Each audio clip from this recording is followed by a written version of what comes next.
callers call in about this. Hey, have you heard about this recall petition? You know, the mayor of Helena, very radical left-wing mayor of Helena, Wilmot Collins, he was the Democrat U.S. Senate candidate for a little while, and then he ended up dropping out after Chuck Schumer forced liberal Governor Steve Bullock to run for the Senate.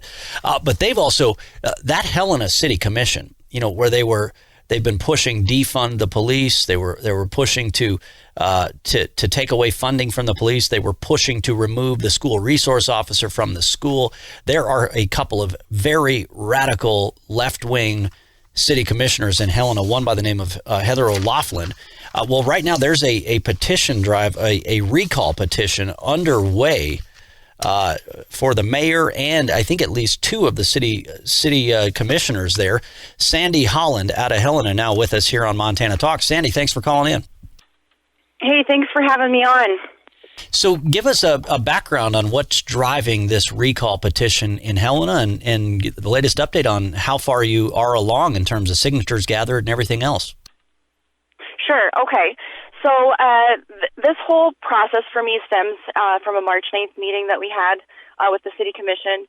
It was pretty lengthy, but it is publicly available. I'd be happy to also share it with anybody who wants to email to Helena recall2020@gmail.com. I'd be happy to share whichever way I can if they can't get it from the news station.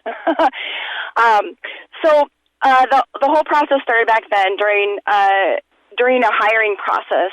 To be clear, it isn't about the interim manager, city manager that was hired. That comes up sometimes. Just want to make sure that everybody knows it's not about that person.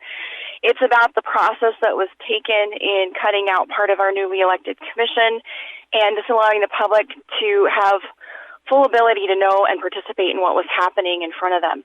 And that's basically it. The claim on there is that I believe that they violated the Montana State Constitution, Article 2, Sections 8 and 9 specifically, which is in regards to the open meetings laws, the people's right to know and participate. Now, the claim is being made. Obviously, people did get to comment at that meeting. However, I don't believe that's meaningful participation, springing that on the public essentially to hire that night and then not take any of the comments seriously. They already had intended to do that. I believe a contract was extended in advance.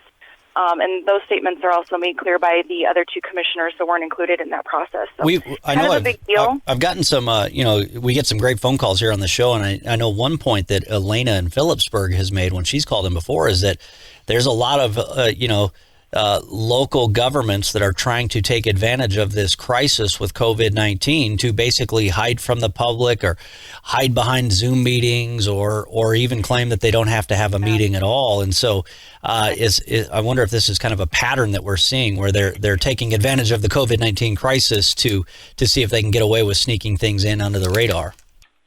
Well, to answer to that specifically, this March 9th meeting happened, and I believe it was at least one of the very last in-public meetings that we had. So this was prior to the COVID shutdown and all of that. Yeah. But that happened pretty quickly after. And to answer to some of that, they have been making it difficult for the public to participate, perpetuating, which is not part of this petition, but it speaks to the ongoing cycle that I think that we're in, where the public is disallowed to be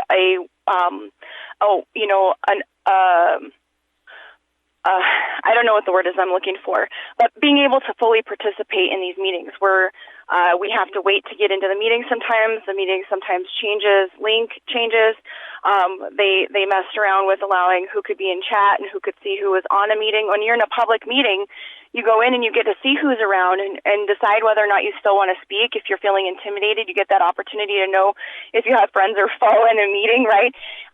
When they eliminated some of that in some of the meetings that they've had recently, that doesn't allow us to actively participate in what's going on and know what's coming. Yeah.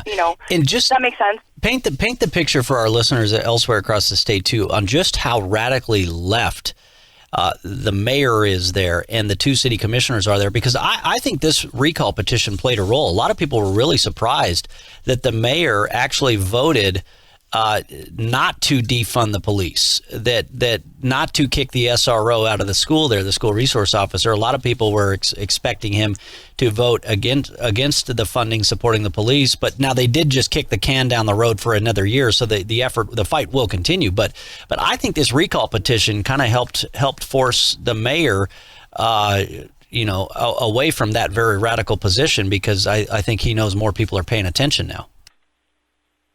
I think that's probably true, although I haven't asked him personally why he made that choice. I know people were worried about how that would go, and you're right. For now, they've chosen to fund the SRO program for the next year or so, and they went forward with that. But they are going to have that conversation again next June during election season. So I think it's important for people to know it's not over with. They're going to have this conversation again, and that people should not be resting on that particular issue. And also to be clear, that issue is not part of the petitions that I'm offering. This is separate altogether. Yeah, definitely. Right, they're separate. And that issue may or may not have started before I started this process. There's only so much an individual can pay. That's right. There's only so much. There's a lot going on. There's only so much one person can do. So that being said, Sandy Holland, thanks so much for calling in. Thanks for spreading the word.